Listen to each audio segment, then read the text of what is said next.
اعوذ باللہ من الشیطان الرجیم بسم اللہ الرحمن الرحیم طه ما انزلنا علیک القرآن لتشقى الا تذکرۃ لمن یخشى تنزیلا ممن خلق الارض والسماوات العلی الرحمن علی العرش استوى له ما في السماوات وما في الأرض وما بينهما وما تحت الثرى وإن تجهر بالقول فإنه يعلم السر وأخفى الله لا إله إلا هو له الأسماء الحسنى صدق الله مولانا العلي العظيم وبلغنا نبيه ورسوله الكريم۔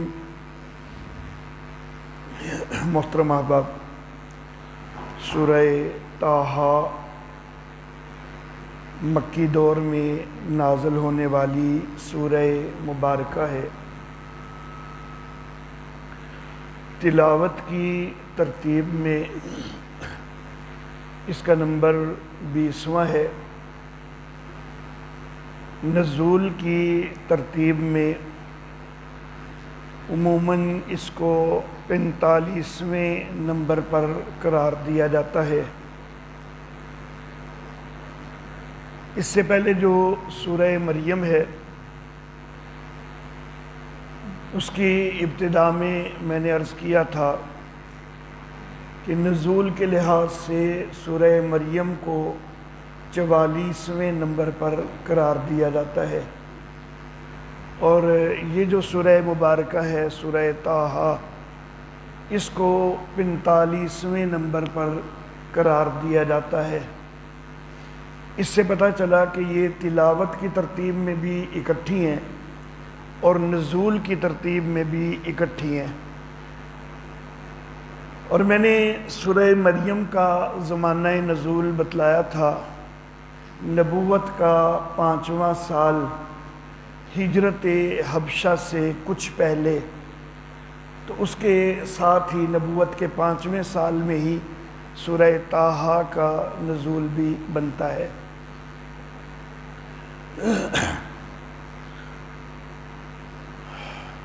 سورت کا گزشتہ سورت کے ساتھ سورہ مریم کے ساتھ ربط،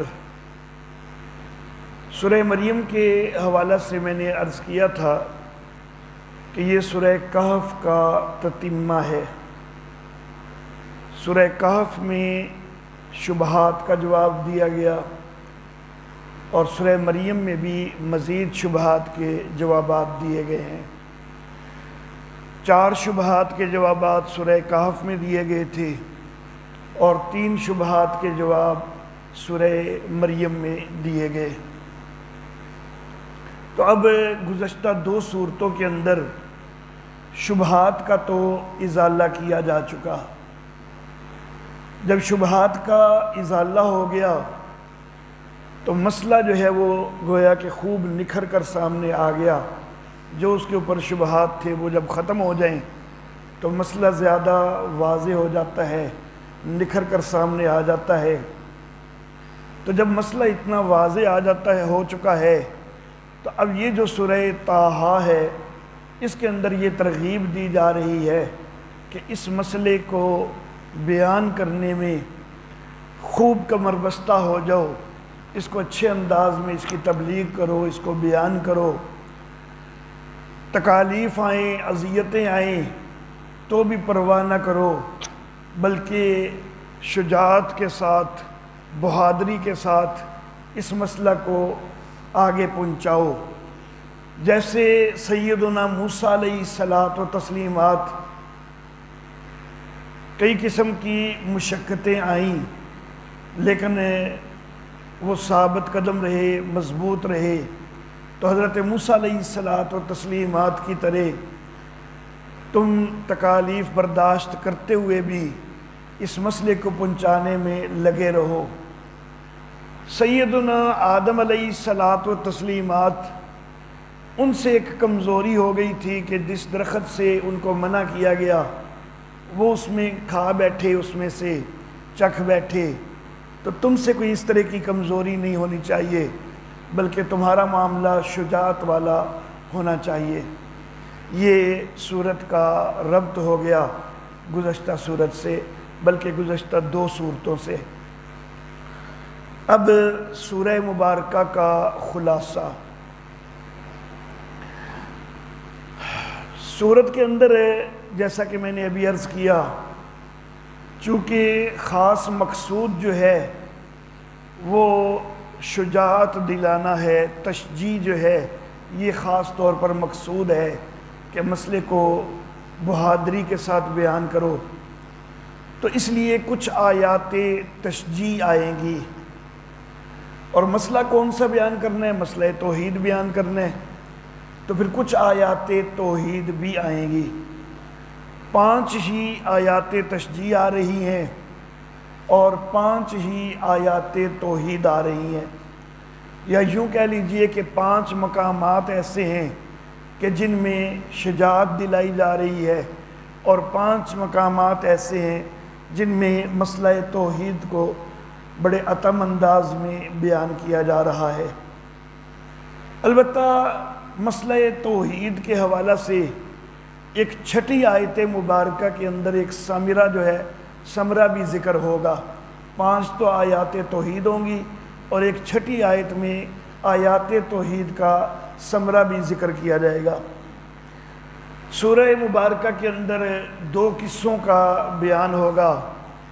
ایک حضرت موسیٰ علیہ الصلاۃ والتسلیمات کا قصہ، یہ بتلانے کے لیے کہ ان کی طرح مصائب بھی برداشت کر کے تو عزم جو ہے اپنا مضبوط رکھنا ہے، اور مسئلہ جو ہے وہ کھول کے پہنچاتے رہنا ہے۔ اور دوسرا قصہ حضرت آدم علیہ الصلاۃ والتسلیمات کا، کہ جس میں اللہ رب العزت فرماتے ہیں فَنَسِيَ وَلَمْ نَجِدْ لَهُ عَزْمًا، ان سے بھول ہو گئی، ہم نے ان کے اندر یہ عزم نہیں پایا۔ تو یہ توجہ دلانے کے لیے کہ تمہیں عزم جو ہے وہ قائم رکھنا ہے، کمزوری نہیں دکھانی، پختہ رہنا ہے۔ اس کے علاوہ کچھ زجر، کچھ شکاوہ، کچھ تخویفات وغیرہ، تو وہ اس سورہ مبارکہ میں آ رہی ہیں۔ یہ سورت کا خلاصہ ہو گیا۔ طٰہٰ حروف مقطعات ہیں، اور ان کے متعلق تفصیلی بات میں سورہ مریم کے آغاز میں کر چکا ہوں۔ ما انزلنا علیک القرآن لتشقیٰ، آیت تشجیع و توحید نمبر 1۔ یہ آیت تشجیع بھی ہے، اس میں شجاعت بھی دلائی جا رہی ہے اور مسئلہ توحید بھی بیان کیا جا رہا ہے۔ آیت تشجیع و توحید نمبر 1۔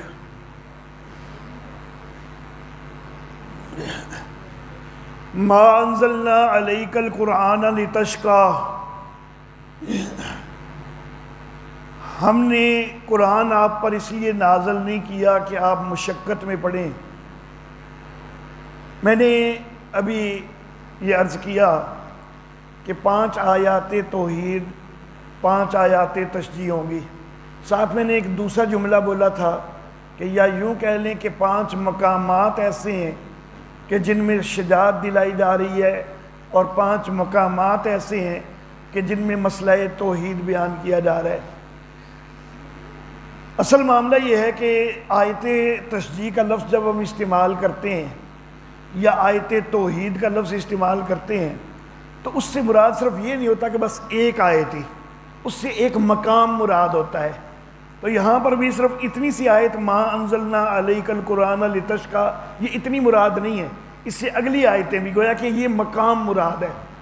تو لفظ تو ہم آیت ہی استعمال کرتے ہیں کہ آیت تشجیع اور آیت توحید، لیکن ضروری نہیں کہ وہ ایک آیت پر مشتمل ہو، وہ ایک مقام ہوتا ہے۔ ہم نے آپ پر قرآن اس لیے نازل نہیں کیا کہ آپ مشقت میں پڑھیں، الا تذکرۃ لمن یخشیٰ، مگر یہ تو ایک نصیحت ہے اس کے لیے کہ جو ڈرتا ہے۔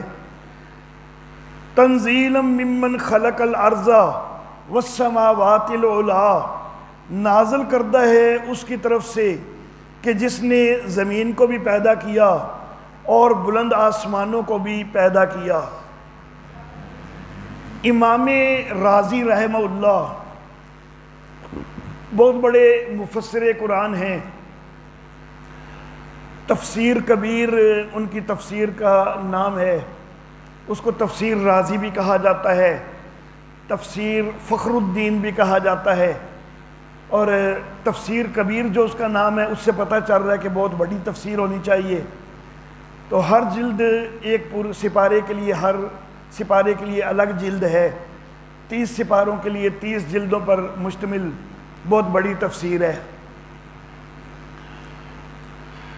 ہوا کچھ یوں تھا کہ امام رازی رحمہ اللہ وہ سورۃ الفاتحہ کے مضامین کی وسعت کا تذکرہ کرتے کرتے ایک جملہ بول بیٹھے تھے۔ جملہ انہوں نے یہ بول دیا سورہ فاتحہ کے مضامین کی کثرت بیان کرتے ہوئے کہ اس سورت سے 1000 مسئلے نکلتے ہیں۔ جس وقت یہ جملہ بول دیا تو کسی نے کہا کہ حضرت ثابت کر کے دکھائیں کہ 1000 مسئلے سورہ فاتحہ سے نکلتے ہیں۔ انہوں نے اس چیلنج کو قبول کر لیا اور لکھنے شروع کر دیے نمبر لگا کے، یہ نمبر 1، یہ نمبر 2، نمبر 3، اور ہر مسئلے کو جو ہے وہ سورہ فاتحہ سے جو ہے وہ ثابت کر کے تو پورے 1000 مسئلے کر کے تو اس کو دکھا دیے کہ یہ لے ثابت ہو گیا۔ جس وقت یہ معاملہ پیش آیا تو لوگ ان کی علمی قابلیت تو اس کے اوپر بڑے حیران ہوئے۔ تو لوگوں نے پھر کہا کہ حضرت آپ پوری قرآن حکیم کی تفسیر لکھیے، آپ کی علمی قابلیت اتنی زیادہ ہے۔ پھر انہوں نے پورے قرآن حکیم کی تفسیر لکھی۔ اب چونکہ معاملہ کا آغاز ہی اس سے ہوا تھا کہ 1000 مسئلے ایک صورت سے ہی، جو کہ صرف 7 آیتوں پر مشتمل چھوٹی سی صورت، تو اب اس چیز کا تقاضا تھا کہ آگے بھی جو ساری تفسیر ہے پھر وہ بڑی طویل ہو۔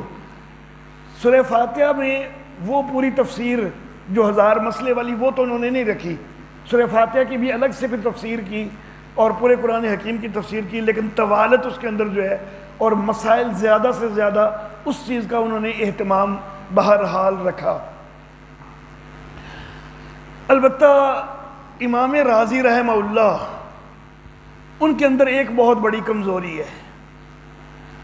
امام رازی رحمہ اللہ کئی جگہ پر یہ کرتے ہیں کہ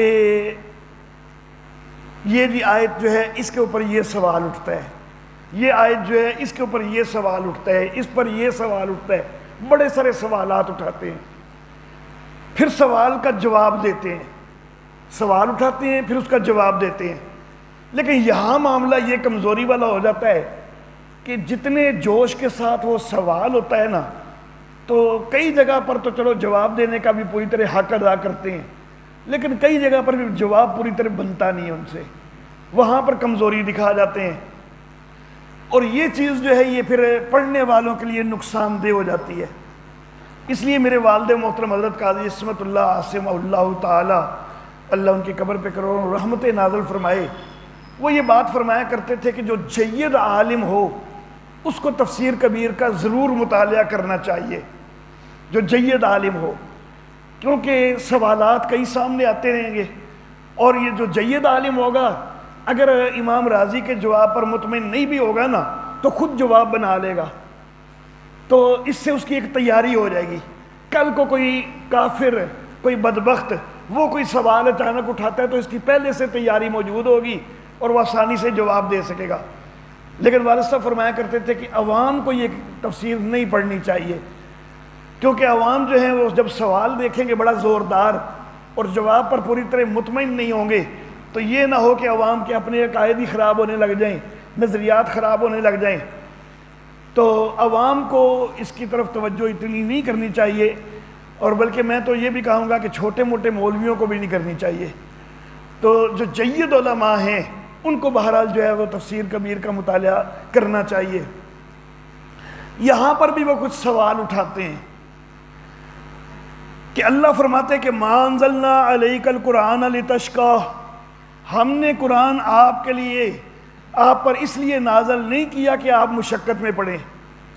تو سوال وہ اٹھاتے ہیں کہ اللہ کہتے ہیں کہ ہم نے مشقت کے لیے نازل نہیں کیا، لیکن نبی اکرم صلی اللہ علیہ وسلم کی زندگی میں مشقت تو بڑی آئی ہے، اس قرآن حکیم کا درس دینے کی وجہ سے، اس کی دعوت دینے کی وجہ سے بڑی مخالفتیں ہوئی ہیں، بڑے تانے دیے گئے ہیں، بڑی تکلیفیں دی گئی ہیں، تو مشقت تو بڑی ساری آئی ہے۔ تو یہ انہوں نے سوال اٹھایا۔ دوسرا سوال اٹھاتے ہیں الا تذکرۃ لمن یخشی، مگر یہ ایک نصیحت ہے اس کے لیے کہ جو ڈرے۔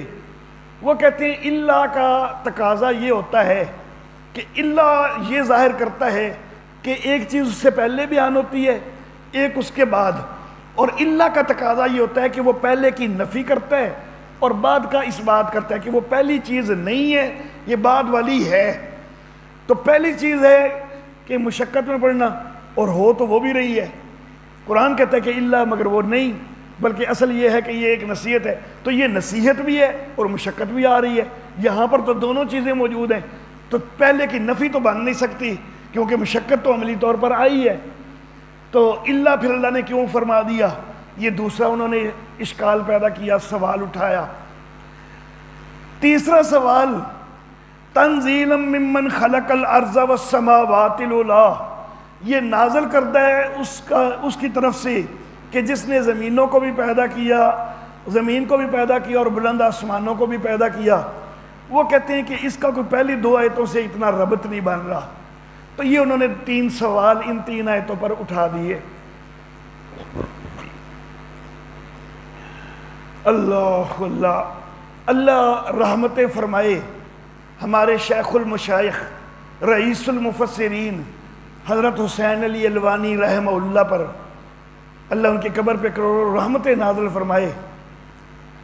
قرآن فہمی کے اندر اس بندے کا بڑا ہی کمال ہے، اللہ نے بہت کمال دیا تھا حضرت حسین علی رحمہ اللہ کو۔ اور یہ اب سوال تو بہت بڑے بڑے اٹھے، اور ایسے اٹھے کہ خود امام رازی کے جو جوابات ہیں، اگرچہ بڑے لمبے چوڑے انہوں نے جوابات دیے ہیں، وہ بندے کو تسلی کوئی نہیں اتنی کرواتے۔ حضرت حسین علی رحمہ اللہ نے کوئی لمبی چوڑی بات ہی نہیں کی، انہوں نے بس ترجمہ اس انداز میں کیا کہ سوال ختم ہو جاتے ہیں۔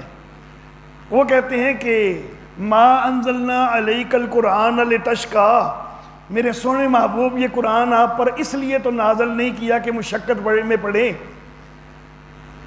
اس لیے نازل نہیں کیا، نزول کا مقصد یہ نہیں ہے۔ نزول کا مقصد تو یہ ہے کہ الا تذکرۃ لمن یخشی، یہ تو ایک نصیحت ہے اس کے لیے کہ جو اللہ کا ڈر رکھتا ہے، لیکن میرے سونے یہ مقصد تو نہیں مشقت میں پڑھنا، لیکن مقصد تو ہے نصیحت۔ لیکن یہ بھی تو دیکھیے نا کہ کتنی عظیم ہستی کی طرف سے ہے کہ تنزیلا ممن خلق الارض والسماوات العلی، یہ نازل کردہ ہے اس ہستی کی طرف سے کہ جس نے زمین کو بھی پیدا کیا، بلند آسمانوں کو بھی پیدا کیا۔ تو جب اس ہستی نے، عظیم ہستی نے آپ کو یہ قرآن دیا ہے، تو اتنی عظیم ہستی کا پیغام پہنچانے میں چلو پھر کوئی مشقت بھی آ جائے تو برداشت کر لیا کرو نا، تو بس سارے مسئلے حل ہو گئے، وہ سارا ربط بھی بن گیا، پہلے 2 آیتوں پر جو اشکال تھا وہ بھی سارا ختم ہو گیا۔ تو بڑے مختصر انداز میں حضرت حسین علی رحمہ اللہ نے بات کو واضح کر دیا۔ مقصد نہیں کہ یہ کتاب جو ہے اس کے نزول کا مقصد یہ نہیں کہ آپ کو مشقت میں پڑھیں، مقصد تو یہ ہے کہ یہ ایک نصیحت ہے اس کے لیے کہ جو اللہ کا ڈر رکھتا ہے، لیکن خیال کرو مشقت بھی آ جائے تو برداشت کرنی چاہیے نا، کیونکہ یہ اتنی عظیم ذات کا کلام ہے، اس نے آپ کو بڑا اعزاز دیا ہے، یہ کلام دے کر آپ کو خاتم النبیین بنایا ہے۔ تو جب اتنا بڑا آپ کو اعزاز ملا ہے تو پھر اس کلام کے بیان میں کچھ مشقت بھی آ جائے تو میرے محبوب برداشت کیجئے۔ تنزیلاً یہ نازل کردہ ہے ممن خلق الارض والسماوات العلی، اس کی طرف سے کہ جس نے زمین کو بھی پیدا کیا اور بلند آسمانوں کو بھی پیدا کیا۔ ہے کون؟ الرحمن، وہ رحمان ہے جس نے پیدا کیا ہے۔ علی العرش استویٰ، وہ عرش کے اوپر مستوی ہے۔ عرش کے اوپر مستوی ہونا اس کا حقیقی معنی مراد نہیں ہو سکتا۔ عرش کا معنی تخت، میرے اللہ رب العزت لا محدود ہیں۔ تخت جو ہے نا جتنا مرضی بڑا کیوں نہ ہو جائے، ہوگا تو پھر بھی محدود۔ عرش جتنا مرضی بڑا ہو جائے لیکن ہوگا تو محدود، اور لا محدود محدود کے اوپر سما نہیں سکتا۔ تو اللہ رب العزت مستوی علی العرش کے اوپر سے مراد یہ نہیں ہے کہ اللہ رب العزت اس تخت کے اوپر بیٹھے ہوئے، ہاں تجلیات کا ارتکاز ضرور ہوتا ہے، عرش کے اوپر اللہ کی تجلیات کا ارتکاز ہوتا ہے، اور عرش جو ہے وہ آسمانوں پر ہے۔ اس لیے جس وقت سوال کیا جاتا ہے کہ اللہ کہاں ہے، ویسے اللہ ہر جگہ ہے، لیکن سوال کے جواب میں اگر یوں کہہ دیا جائے کہ اللہ آسمانوں پر ہے تو تب بھی ٹھیک ہے۔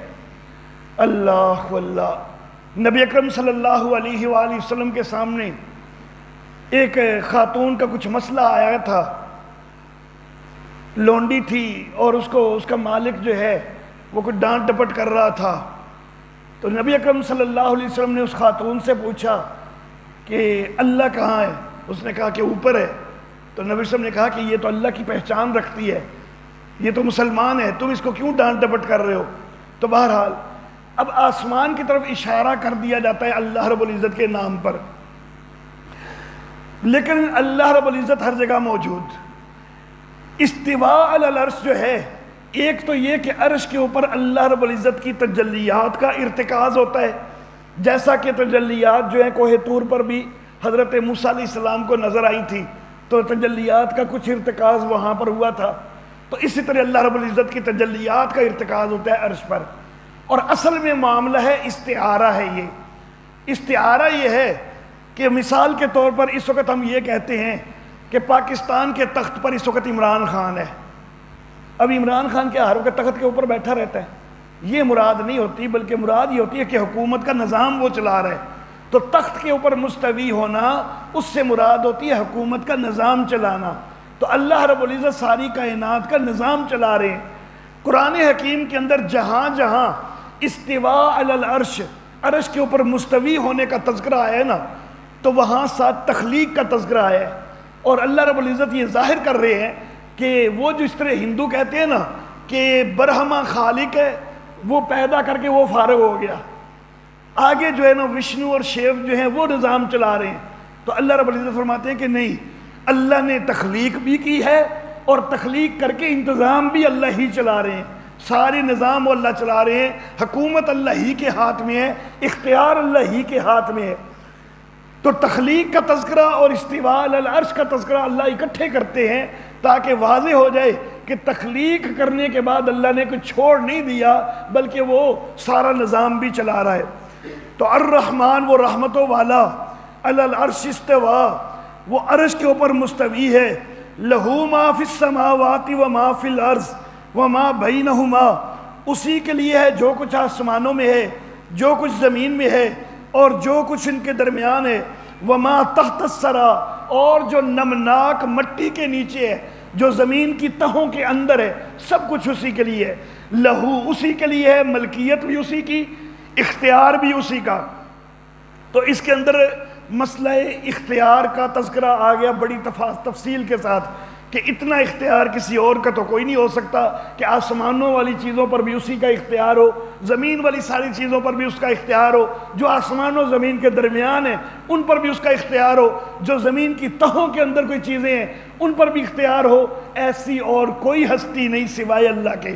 تو اس میں تذکرہ آ گیا اللہ کے اختیار کا، ساتھ ہی اللہ اپنے علم کا تذکرہ کرتے ہیں، وَإِن تَجْهَرْ بِالْقَوْلِ، اور اگر تو بلند آواز سے بات کہے، فَإِنَّهُ يَعْلَمُ السِّرَّ وَأَخْفَى، تو خیال کر کہ وہ تو پوشیدہ کو بھی جانتا ہے اور اس سے بھی جو چھپی ہوئی ہے اس کو بھی جانتا ہے، جو پوشیدہ سے بھی پوشیدہ ہے وہ تو اس کو بھی جانتا ہے۔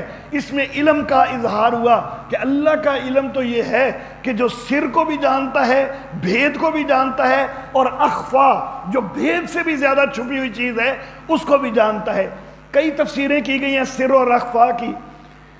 کسی نے یہ کہا کہ سر اس ایسے راز کو، ایسے بھید کو کہتے ہیں کہ جس کا صرف انتہائی قریبی دوستوں کو بتا دیا جائے اور ان کو بھی منع کر دیا جائے کہ بھئی آگے نہیں بتانا، وہ ہے سر۔ اور اخفا وہ ہے کہ جو بندہ صرف اپنے تک رکھے، اپنے انتہائی قریبی دوست کو بھی نہ بتائے، اور میرا اللہ اس کو بھی جانتا ہے۔ ایک دوسری تفسیر جو ہے وہ یہ کی گئی ہے کہ سر وہ ہے کہ جس کے اوپر بندے نے عزم کر لیا کہ میں یہ کرنے لگا ہوں، اور اخفا وہ ہے کہ جس کا ابھی بندے کے دل میں صرف تصور آیا ہے کہ شاید میں یہ کروں گا، عزم ابھی اس کے اوپر نہیں ہوا۔ تو یہ بھی تفسیر کی گئی، لیکن ایک تیسری تفسیر جو مجھے زیادہ پسند ہے، بڑی خوبصورت تفسیر کی ہے کسی نے، انہوں نے یہ کہا کہ سر وہ ہے کہ جو دل کے اندر اس وقت بات پیدا ہو چکی وہ سر ہے. کسی بھی انسان کے دل میں جو پیدا ہو چکی اس کا خود انسان کو پتا ہے اور کسی کو اس نے نہیں بتایا، وہ سر ہے. اور اخفا وہ ہے کہ جس کا خود ابھی اس کو بھی نہیں پتا کہ کل کو میرے دل میں کیا پیدا ہونا ہے. خود انسان کو اپنے دل کا نہیں پتا کہ میرے دل میں کل کو کیا پیدا ہونا ہے، اللہ اس کو بھی جانتا ہے، وہ اخفا ہے. تو یہ سب سے خوبصورت تفسیر جو ہے وہ کی گئی.